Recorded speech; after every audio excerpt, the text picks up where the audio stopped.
나폴레옹 하면 저는 이 이야기가 떠오릅니다. 이 산이 아닌가 보다.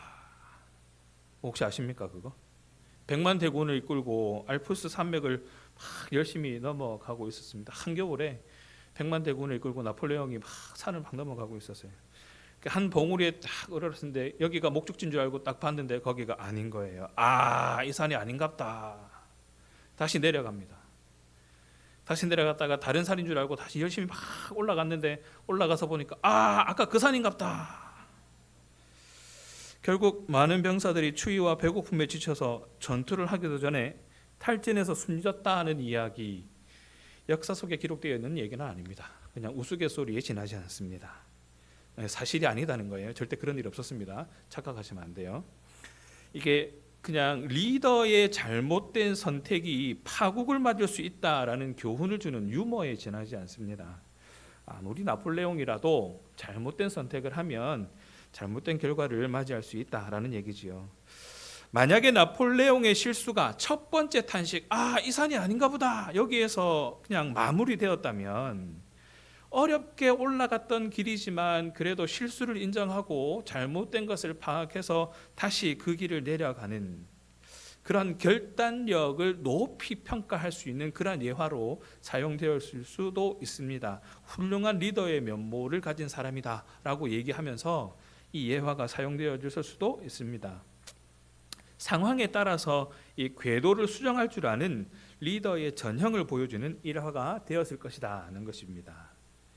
주변에 보면 리더들의 여러 유형들이 있겠지만, 특별히 리더가 결정장애가 있거나 내가 해봐서 안다라는 말을 입에 달고 있는 경우라면 그 리더들과 함께하는 그 그룹들은 많은 문제를 경험하게 된다라는 것을 알 수 있습니다. 아까 그 유머에서 만약에 나폴레옹이 결정장애를 가지고 있었다면 어땠을까요? 여러 봉우리가 펼쳐져 있는 알프스 산맥 앞에서 어디로 가야 되지? 여기가 맞나? 혹시 올라갔는데 잘못되면 어떡하지?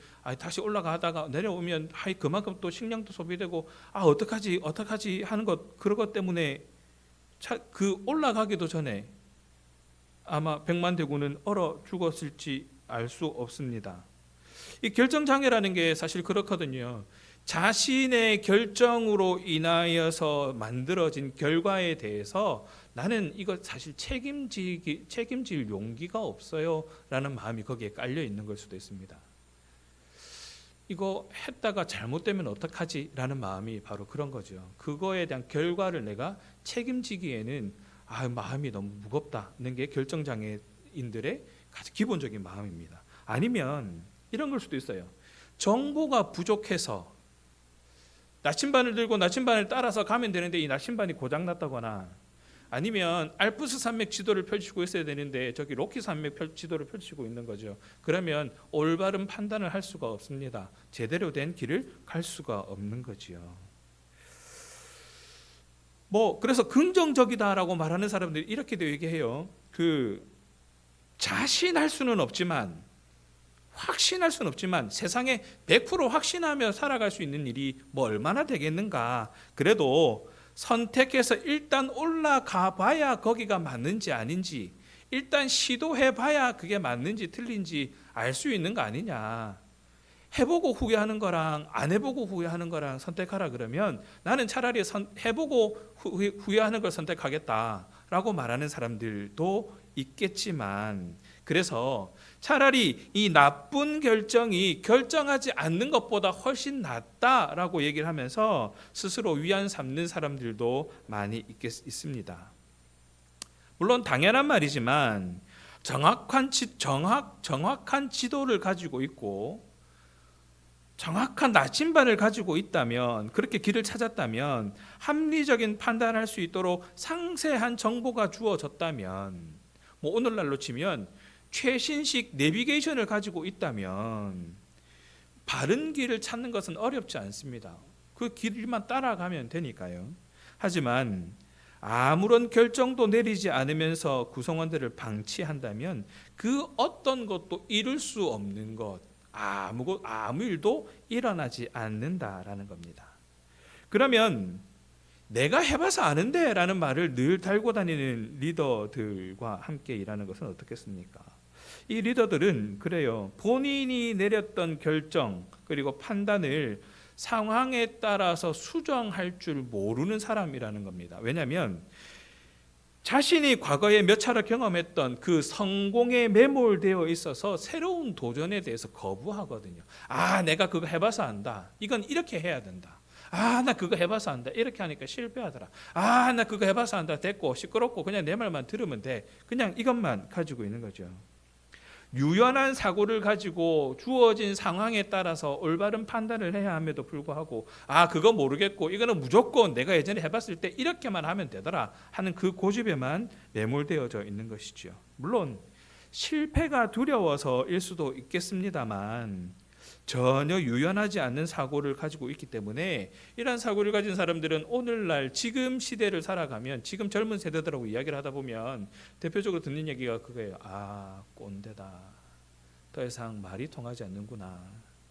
현상 유지라도 하면 참 다행인 사람들이 내가 낸데 내가 다 해봤는데 라는 말을 가지고 달고 다니는 사람들입니다. 오히려 경쟁에서 도태될 수밖에 없는 그런 사람들이죠. 그래서 최근 젊은이들이나 최근 시대들, 최근 세대들은 이런 생각을 가지고 있습니다. 리더가 실패를 두려워하지 않고 오히려 새로운 도전을 피하지 않는 모습들을 보이면서 그것을 실패를 통해서 배우고 실패를 통해서 뭐가 잘못됐는지 그리고 제대로 된 길로 방향을 수정해서 성공을 향하여 나아가는 그 문화들을 되게 추구한다라는 것이죠. 되게 개인주의적으로 보여질 수도 있지만 그들은 참 합리적인 선택을 하더라는 겁니다. 그러면 교회는 어떠하겠습니까?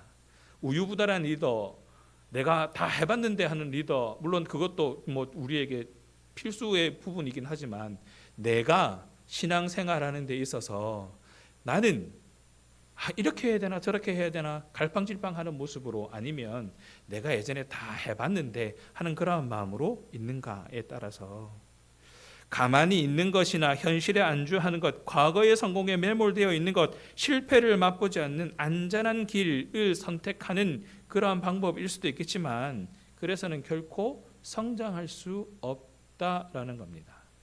목사님 저는 지금까지 신앙생활 했으면 됐지 더 이상 뭐 성장을 합니까? 그래도 내가 이만큼 했고 그래도 내가 이만큼 지금까지 한 게 있는데 그냥 지금 선에서 그냥 머물러 있는 것도 괜찮지 않습니까? 그러면 그냥 지금까지 나는 내가 했던 대로 하면 되는 거 아닙니까? 라고 얘기할 수도 있겠지만 이거예요. 상황에 따라서 하나님께서 우리에게 허락하시는 말씀, 상황에 따라서 우리를 인도하시는 하나님의 말씀에 얼마나 민감하게 반응하고 있는가라는 겁니다. 사랑하는 신앙가족 여러분, 한번 생각해 보십시오. 여러분들 여기 앉아 있는 어느 누구도 2024년을 2번 살아보신 분이 없으세요. 다 처음 살아보시는 분들이란 말이죠. 다가오는 2025년은 어떻습니까? 누구도 경험해 보지 못한 그러한 시대를 우리는 기다리고 있는 겁니다. 그러면 그 상황을 맞이함에 있어서 그 상황에서 하나님의 복음을 전하고 하나님의 백성답게 살아가기 위해서 우리는 기준을 붙들고 있기는 해야 되지만 어떠한 상황이 어떻게 벌어질지 모르기 때문에 나는 이거 예전에 다 해봤는데 하는 방식으로 살아갈 수는 없다는 것이지요. 우리에게 진취적이고 도전적인 삶이 무조건 요구되어지는 것이긴 합니다만 이게 어느 방향으로 어느 정도 해야 될지는 사실 감을 잡을 수가 없어요. 왜? 다 처음 살아보는 거니까요. 미리 경험해보지 못한 것이니까요. 그런데 우리에게는 테두리가 있다라는 겁니다. 안전망이 보장되어 있다라는 겁니다. 그것이 무엇이냐면 우리가 잘 알고 있는 바로 그것, 하나님께 여쭙는 것입니다. 얼마만큼 해야 됩니까? 어떻게 해야 됩니까? 하나님, 이 상황에서 나는 어떻게 해야 됩니까? 하나님께 여쭙는 겁니다. 변함없이 저와 여러분을 인도하시고 붙드시기 위해서 하나님께서 우리에게 제시해 주시는 것은 이런 겁니다. 너희는 2024년을 처음 보지만 나는 그 2024년을 계획하고 준비한 일한다. 그러니 나에게 물어봐라. 이것이 저와 여러분에게 허락되어진 안전망이라는 것이죠. 하나님께서 이 모든 것을 주관하시고 다스리신다고 고백하는 우리의 믿음은 어쩌면 말뿐일 때가 더 많습니다. 예배와 경건 생활을 강조하는 그리스도인이라 할지라도 세상의 방식을 선택하는 일들이 참 많더라는 것이죠. 아사의 말년이 그랬습니다. 아사 왕의 말년이 그랬습니다. 아사 왕 때에 오늘 본문의 시작은 이렇습니다. 북이스라엘에서 바하사가 구데타를 일으켜서 여로보암 왕조가 멸망하게 됩니다. 그리고 바하사는 예루살렘에서 8km 정도 떨어진 북쪽에 있는 라마성을 봉쇄해서 북이스라엘 백성이 유다로 이주하지 못하게 막고 또 유다를 군사적으로 압박하려는 의도를 가지고 이 일들을 벌이게 됩니다. 아사 왕이 가만히 보니까 자기가 가진 군사력, 유다의 군사력만으로는 이것을 감당할 수가 없을 것 같아요. 그때 해야 되는 것은 이거예요. 하나님, 어떻게 합니까? 전쟁은 하나님께 속한 것인데 하나님, 우리가 어떻게 해야 합니까? 라고 여쭈어야만 했습니다. 그런데 아사는 그렇게 하지 않습니다. 어려울 것 같아 보인 거죠. 그래서 아람 왕 벤하닷에게 가서 바하사를 공격해달라고 얘기를 합니다. 성전의 왕궁 곳간에 은금을 뇌물로 바치고 말지요. 역대하 16장 2절과 3절에 보면 이렇게 얘기합니다. 아사가 여호와의 전 곳간과 왕궁 곳간에 은금을 내어다가 아람 왕 벤하닷에게 보내며 나와 당신 사이에 약조하자. 와서 이스라엘 왕 바하사와 세운 약조를 깨뜨려 그가 나를 떠나게 하라. 합리적인 선택이었을 수도 있습니다. 왜냐하면 내가 할 수 없을 것 같거든요. 지금 내가 가진 능력 밖의 일이었기 때문에 차라리 옆에 좀 도움을 받아서 이 일을 해결할 수 있다면 괜찮을 것 같은데 라는 합리적인 생각일 수도 있습니다. 결과적으로는 매우 성공했습니다. 바하사는 라마에서 철수했고요. 유다는 그 틈을 타서 라마를 점령했습니다. 그리고 그곳에서 돌과 제목을 가지고 게바와 미스바를 건축하게 됩니다. 잘 된 것 같아요. 그런데 이 사건 이후에 어떤 일이 벌어지느냐면 아람은 유다와 이스라엘을 지속적으로 괴롭히게 됩니다. 원래 아람은 이스라엘에게 조공을 바치던 나라였거든요. 그런데 이제는 유다가 아람에게 조공을 바치는 신세가 되어버린 겁니다. 이스라엘과 유다 사이의 분쟁에 다른 나라가 개입하게 되면서 엉망진창이 되어버린 겁니다. 하나님을 의지하고 구스의 100만 대군을 물리쳤던 아사 왕이 이스라엘 왕 바하사가 유다를 공격해 왔을 때에 하나님을 의지하지 않고 이웃 나라인 아람을 더 의지하는 모습을 보여버리고 만 것입니다. 게다가 이 일에 대해서 왕이시여 이거 잘못되었습니다 라고 얘기하는 이 그를 책망하러 온 선견자 하나니의 쓴소리에 대해서, 즉 하나님을 의지하지 않고 아람 왕을 의지했기 때문에 이제 아람 왕이 아사 왕의 손에서 벗어나게 된 것, 그리고 하나님을 의지하지 않은 것 때문에 유다 땅에 전쟁이 있을 것이다 라는 그 경고를 하는 하나니를 옥에 가둬버립니다. 더 이상 듣기 싫다 해버린 겁니다. 하나님의 말씀에 대한 귀를 탁 닫아버린 것이죠. 역대하 16장 7절에 보십시오. 왕이 아람 왕을 의지하고 왕의 하나님 여호와를 의지하지 아니하였으므로 라고 하나님은 분명하게 지적하고 있습니다. 왕이시여 다른 거 잘못한 거 아닙니다. 얼마든지 아람 왕의 힘을 빌릴 수 있었습니다. 그런데 그 전에 하나님께 먼저 구했어야지요. 하나님의 뜻이 그러하다면 그렇게 했으면 되는 건데 그거 생각하지 않고 당신의 뜻대로 당신의 생각대로 아람 왕에게 먼저 요구한 이거 아사 왕이요 잘못되었습니다 라고 얘기하는 것에 대해서 들으려고도 하지 않은 겁니다. 이때라도 돌이켰다면 이 산이 아닌가 보다 하고 그냥 내려갔었으면, 거기에서 멈췄으면 참 좋았을 것인데, 이 아사 왕이 처음부터 이런 왕은 아니었습니다. 이전에 하나님 말씀에 되게 열심히 귀를 기울였던 사람이거든요. 오늘 본문 앞쪽에 쭉 이렇게 읽어보면 지금 우리 성경 통독 계속 해오시는 분들은 아시겠지만 이 앞에 어떤 내용이 나오냐면 아사랴가 찾아와서 하나님의 명령을 전할 때 아사 왕은 군소리하지 않고 순종합니다. 큰 마음 먹고 온 나라를 기억해버립니다. 우상을 싹 쓸어버리거든요. 어머니의 그 요청조차도 무시하고 하나님을 예배하는 나라로 만들겠다고 개혁을 했던 왕입니다. 하나님 말씀 중심으로 살아가겠다고 그 삶의 결단이 있었던, 삶을 온전히 뒤엎어버렸던 그런 왕이었다는 겁니다. 역대하 16장 8절과 9절 한번 보십시오. 구스 사람과 룹 사람의 군대가 크지 아니하며 말과 병거가 심히 많지 아니하다이까. 그러나 왕이 여호와를 의지하였으므로 여호와께서 왕의 손에 넘기셨나이다.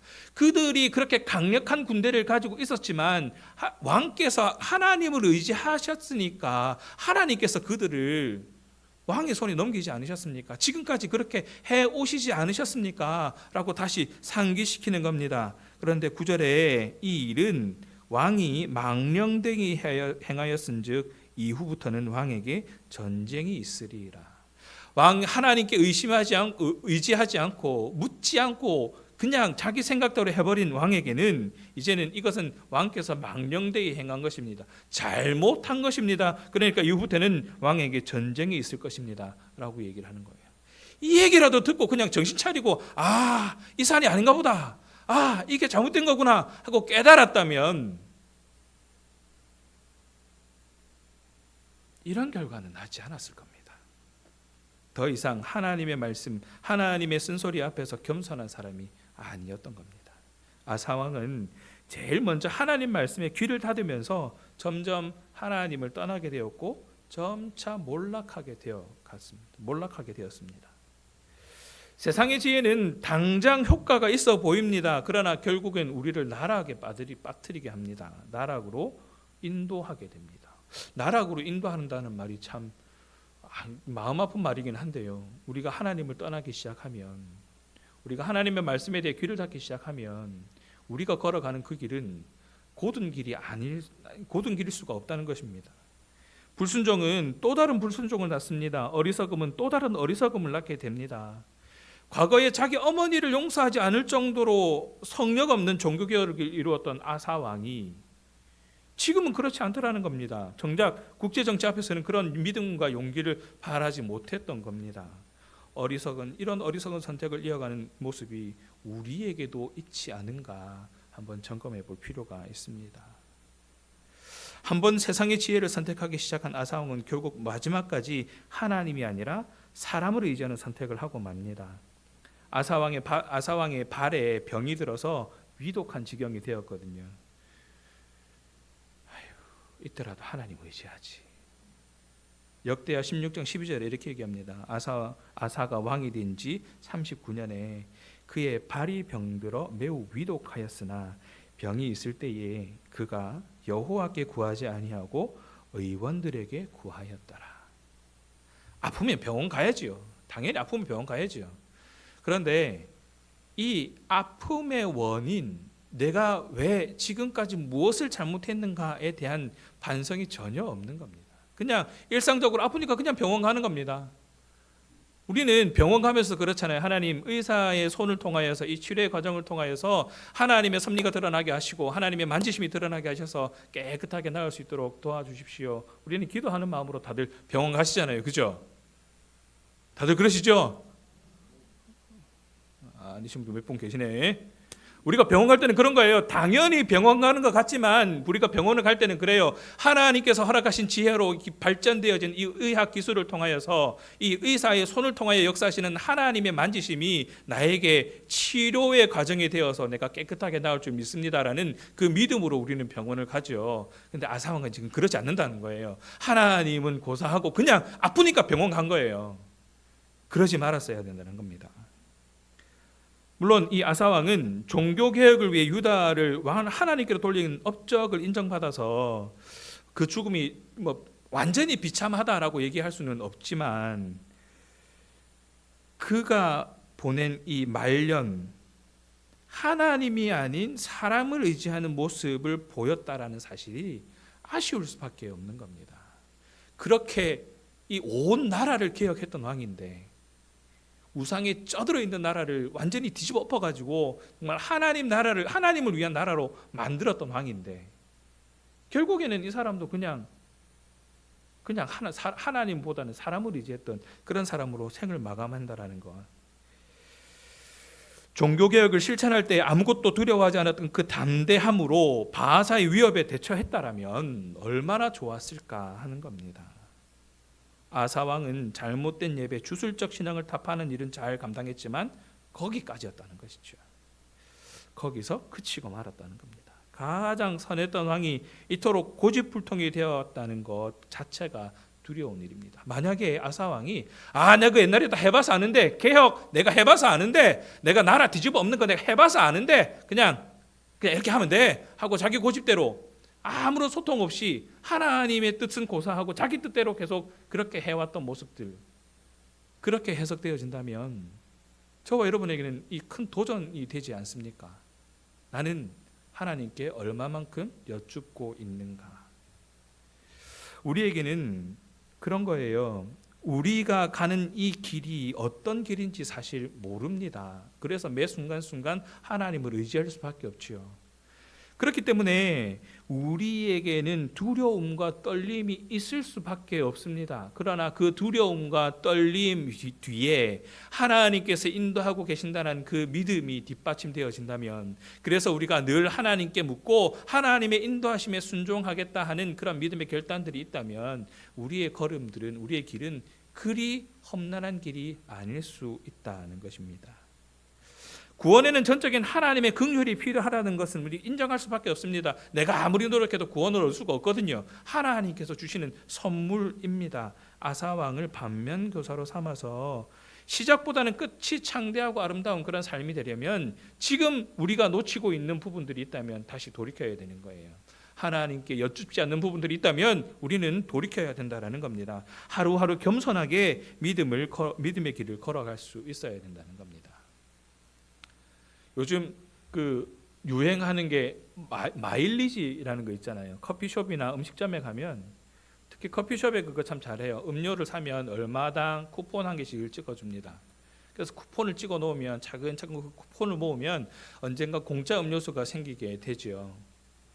만약에 아사왕의 그 처음 신앙들, 처음 종교 개혁을 했고 했던 그 시절의 신앙이 마치 쿠폰처럼 쌓여 있어 가지고 나중에는 아무것도 하지 않아도 그냥 그 하나님의 은혜 가운데 계속 있을 수 있는 그런 상황이었다면, 만약에 아사 왕이 그런 생각을 가지고 지금 이렇게 한 거라면 얼마든지 그럴 수 있겠다 싶지만 하나님의 은혜는 그렇지 않다라는 겁니다. 그때는 그때고 지금은 지금이지요. 내가 그때 하나님을 의지했다고 해서 지금 내가 아무렇게나 살아도 된다라는 것 아니라는 겁니다. 하나님께서 나에게 구원의 은혜를 주셨지만 그 은혜를 믿고 내가 구원받았지만 내가 내 마음대로 살아도 된다라는 것, 그것이 아니다는 거예요. 하나님의 구원의 은혜를 경험했다면 그 구원을 경험한 자로서 합당하게 살아가야지요. 우리의 삶이 잘못된 것을 알았다면 우리의 삶의 방향을 바꾸어서라도 하나님 보시기에 부족함이 없는 모습으로 살아가기 위해 노력해야 되는 것이죠. 하나님은 우리가 단지 예배당 안에서만 이루어지는 삶을 잘 살아가기를 원치 않으신다는 겁니다.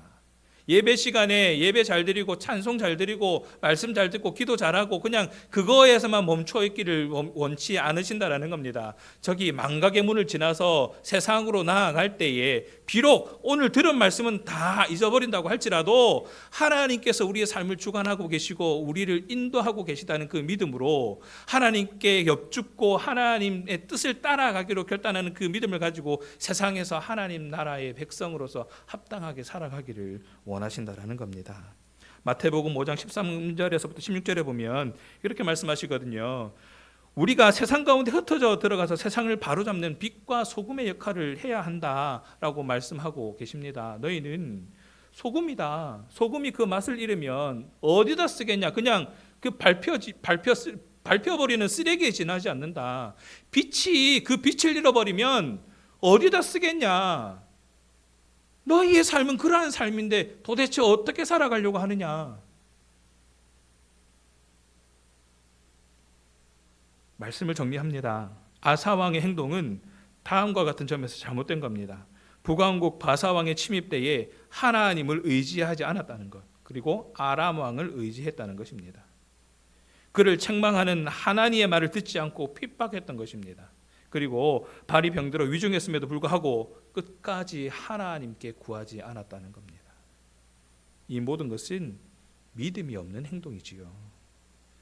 아사 왕은 눈에 보이는 환경의 변화에 대처해서 위기를 극복하려고 했지만 창조주 하나님에 대한 신뢰는 사라져 버렸습니다. 이렇게 상황에 대처하는 태도는 우리 신앙인들 삶에도 드물지 않게 일어나고 있습니다. 저와 여러분의 삶 가운데도 드물지 않게 나타납니다. 자신에게 도움을 주었던 사람이 적으로 돌변할 때 당황해서 그렇게 되기도 합니다. 아니면 하나님보다 다른 힘을 더 의지하게 되는 그런 경우도 적지 않아 생기게 됩니다. 성공할 줄 알았는데 이 일이 실패하게 되어버리면 내가 계획했을 때 이렇게 하면 참 잘 될 것이다라고 분명히 생각하고 그 일이 그렇게 흘러가는 것처럼 보였는데 어느 날 갑자기 그 일이 실패로 돌아가 버리게 되면 우리는 당황해서라도 하나님을 의지하지 않게 됩니다. 그래서 우리가 해야 할 일은 하나님을 철저하게 인정하고 하나님을 향한 온전한 예배를 드리는 것이 있습니다. 변함없으신 하나님만을 신뢰해야 함을 깨닫고 잊지 않기 위해서 늘 노력해야 한다는 것이죠. 아사 왕의 마지막 삶을 통해서 깨달을 수 있는 것은 인생의 전반부의 바른 신앙으로 산 것이 마일리지처럼 쌓여서 마지막까지 올바른 삶을 살아갈 수 있다는 것을 보장해 주지 않는다라는 겁니다. 우리 집안은 선대로부터 믿음을 지켜온 집안입니다. 그래서 뭐요?